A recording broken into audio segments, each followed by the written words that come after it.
What's up, guys? Sub-Zero here, back for another VOD review, and today is going to be our last PBE VOD review because Live comes out tomorrow. It's been a long PBE, but honestly feels kind of quick. Feels like it flew by. So many shifts, twists, and turns here in the meta, and we've gotten to what is, in my opinion, a pretty balanced meta. It's not completely perfect, but as far as launch patches go, this is going to be really good. And so I wanted to do a VOD review of a comp that I haven't really talked too much about, and one that I think is honestly quite underrated right now. A line that a lot of people are just like not really that excited to play into, but it definitely does well when you have the spot for it. So we're watching Gobosteur today. Starts off with a Riftbeast opener, and that's what we got for now. We got some item slams, JG, a very reasonable slam from this spot. We'll see. First augment, solo plate Caretaker's Frontline Foundation.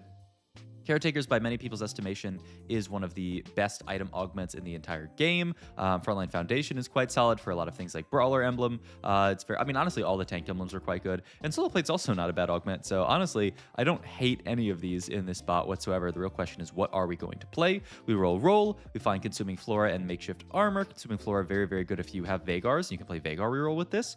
It's quite broken. Aside from that, not great. And Frontline Foundation ends up being our pick here just because, the nice thing about Frontline Foundation is most of these you can use pretty well into, well, perhaps the line that we were thinking about this game, which is, I mean, we got 3 Riftbeast in, and we're holding the line on it for now. This might just end up being a Riftbeast reroll game, especially with this JG slammed onto the Pebbles here. So that's going to be the plan, is that we are going to Riftbeast reroll in this spot here. Like I said, I mean, this is a line that some people have played for sure, but like, really, it's not that popular. We watched the Project PBE Major, and like, we saw a few games of it, and most of them went pretty well. There are a few, like I think I saw Gobosteur himself bot 4 on it. Hey, don't am I gonna get, what the heck? He's aura farming. Am I gonna get like copyright claimed for allowing him to show this soccer clip? Probably not. Hopefully. Anyway.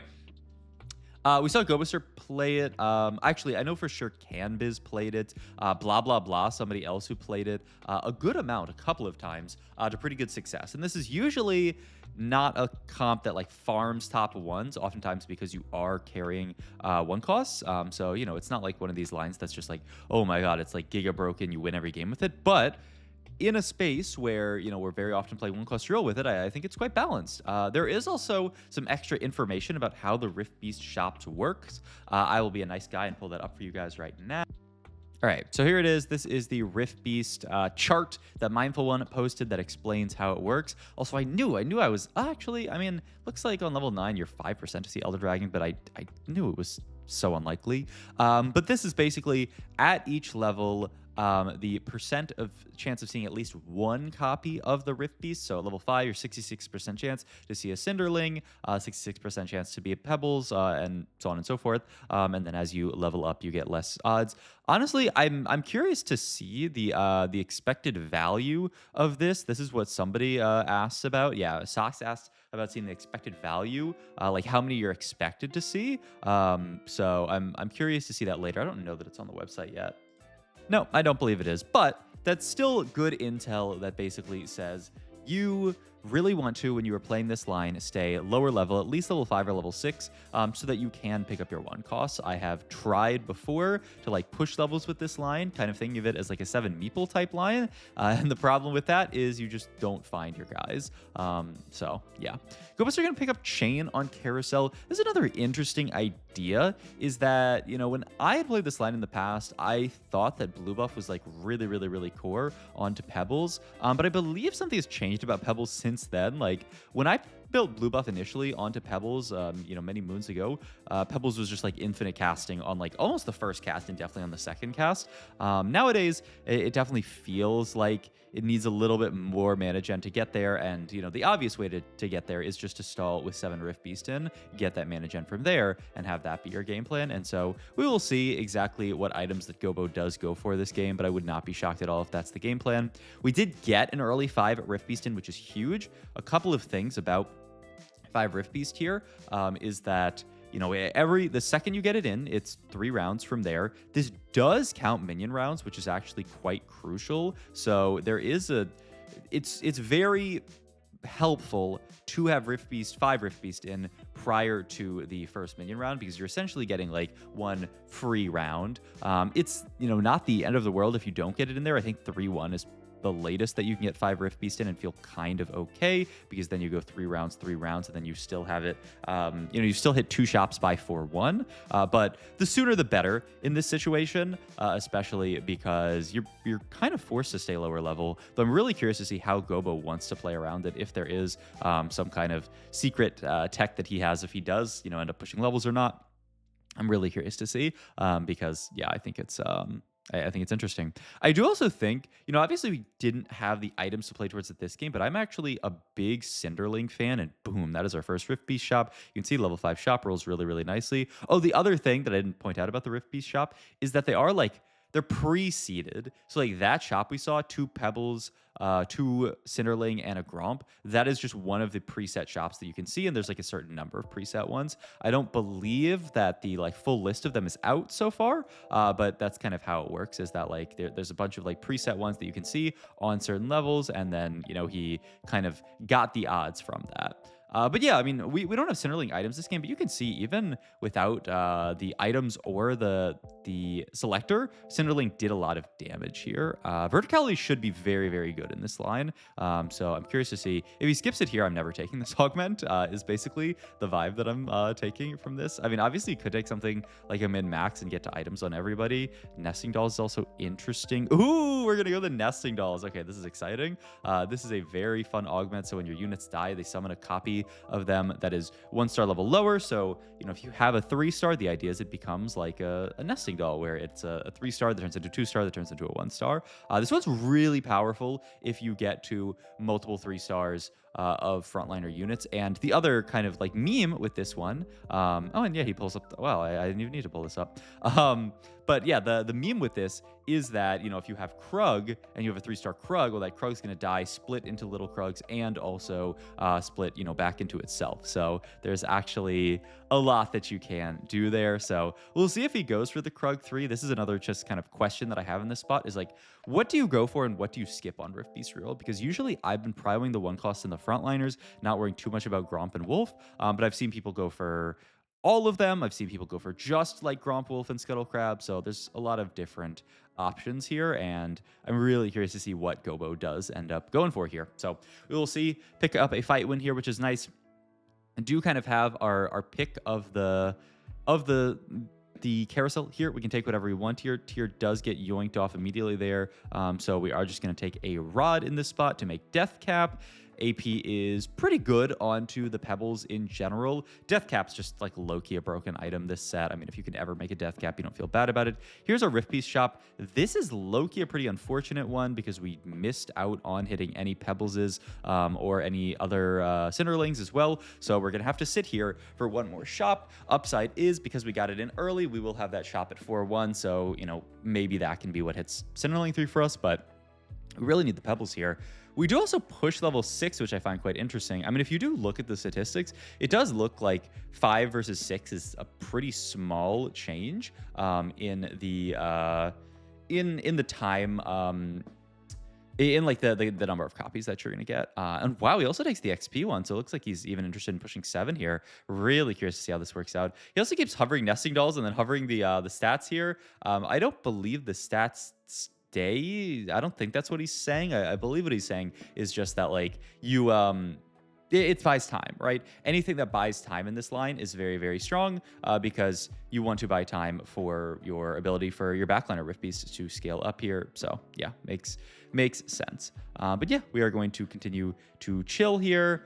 We do hit the Merkwolf, so it does kind of look like we're going for everything. And also he's going pretty aggressively towards 7 here. Wow. Okay, actually, classic little pre-pump and then roll here. Also, he's waiting probably to finish the minion round, and then he's going to pick up these units. And yep, he does pick these guys up. Doesn't want to pollute his shop here or pollute his bench by picking these up. We are going to get this. So yeah, it does mean that we are, pretty far away still from our Pebbles 3, and we're just going to start rolling a bit on 7 here to pick up the rest of the upgrades. So, okay, in Gobo's mind, you want to actually kind of go straight to 7 here. We are going to move the items over to Cinderling, like we talked about there. Have not reselected it, so this is definitely a duo carry situation here. But looks like he's preferring Pebbles for now. I don't know if that was a time thing or if he does just think Pebbles is better. You can see there, Pebbles and Cinderling, pretty equivalent damage, and Cinderling doesn't have the selector, so Cinderling Enjoyer, that's me, rise up.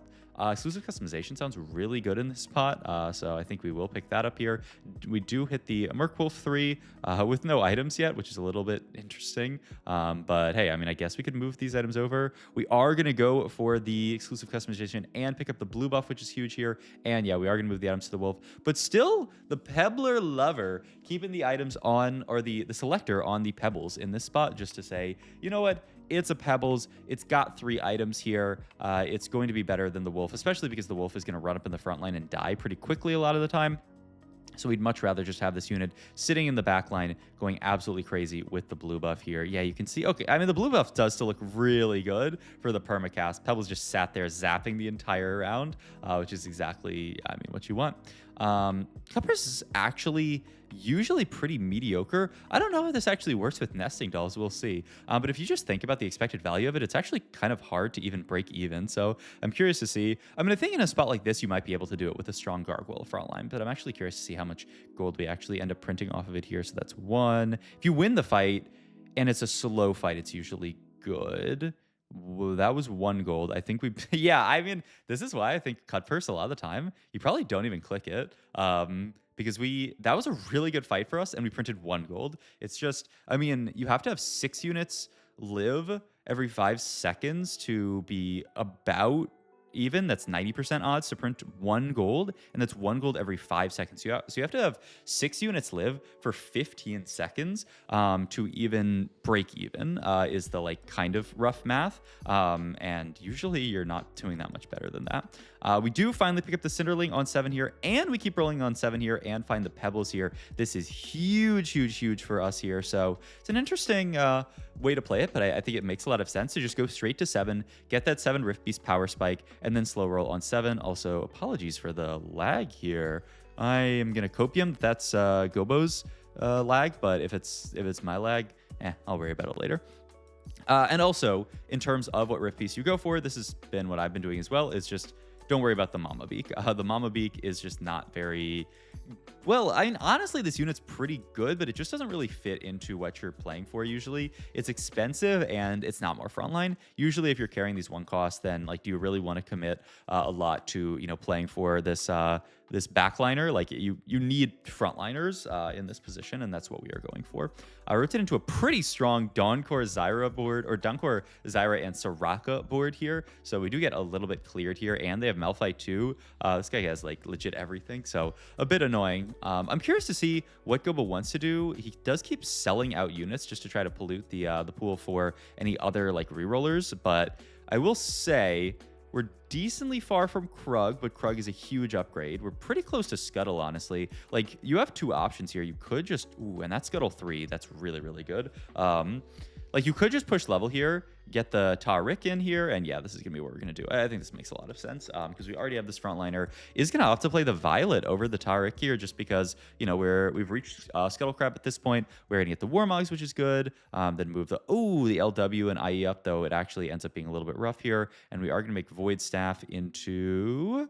the Morello. He does actually favor the Morello here, which is interesting because you do technically already have Heal Cut on this board from Cinderling. I think on Cinderling 1, that's a little inconsistent, but with Cinderling 2, I don't actually even feel that bad about this. And we do get Rakan in here. Rakan tends to be one of the best units in these type of positions just because he is Vanguard and Juggernaut. He's a very easy +1 to play on this board. Also, we do find the Brambleback, which is who we're just going to play for. And the util items are just going to move over to Cinderling, which is kind of hilarious here, but you know what? Why not? A decent double applier of this heal cut here. And now our board is almost at the strong spot here. 13k damage from the Pebbler in that spot. Once we get to that Krug 3, I think we're really going to start to go crazy. But I mean, honestly, there's already a lot of just like value in our board here. I'm going to roll over the Bramblebester just to find something better here. And we hit, honestly, one of the best options in the spot. Golden Goose means that we are going to have a lot of extra gold to work with here. So I love this pickup here. Puts us into a good spot. Rotate into an Ari board. Luckily, we're opposite side here, which is going to be really, really valuable. Means it's going to make it a lot harder for them to just, burst our backline, which is what you have to be afraid of versus Ari. Our Scuttle 3 is alive, which is going to Nesting Doll into a Scuttle 2, which is going to Nesting Doll into a Scuttle 1, and then Pebbles is going to finish off the board. Holy, that's actually so good. This board is so fun to watch. Last item here for potentially Cinderling, though there's not. I guess it could be the IE. He's gonna take Bramble here for. I don't even know. I guess the Krug. You could also move the Brawler Spat back at this point. Honestly, it doesn't even seem that bad onto the crab with the AoE autos. It's kind of funny. Does Reforge, uses the Reforger as a remover. Wow, that's actually a funny little tech there, just to be like, well, I don't really care what component this is, so I'll just Reforge so that I have just this component on it in case I want to 3-item it later. So cool idea there.